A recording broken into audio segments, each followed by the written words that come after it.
C'est un début de semaine que cette habitante de Saint-Pierre aimerait oublier.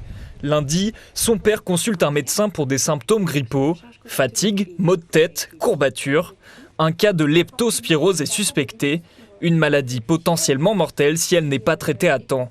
Direction les urgences dans l'après-midi, où l'attente devient interminable.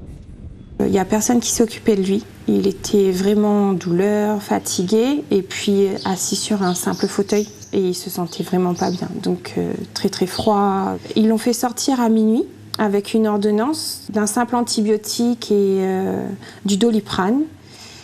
Ça nous a un peu choqués parce que son état n'était pas rétabli. Dans la nuit, la douleur du malade ne fait qu'empirer. Il finit par retourner à l'hôpital quelques heures plus tard. S'il aurait été pris en charge, déjà, on n'aurait pas eu la peine de s'affoler, d'appeler les pompiers ou autre chose.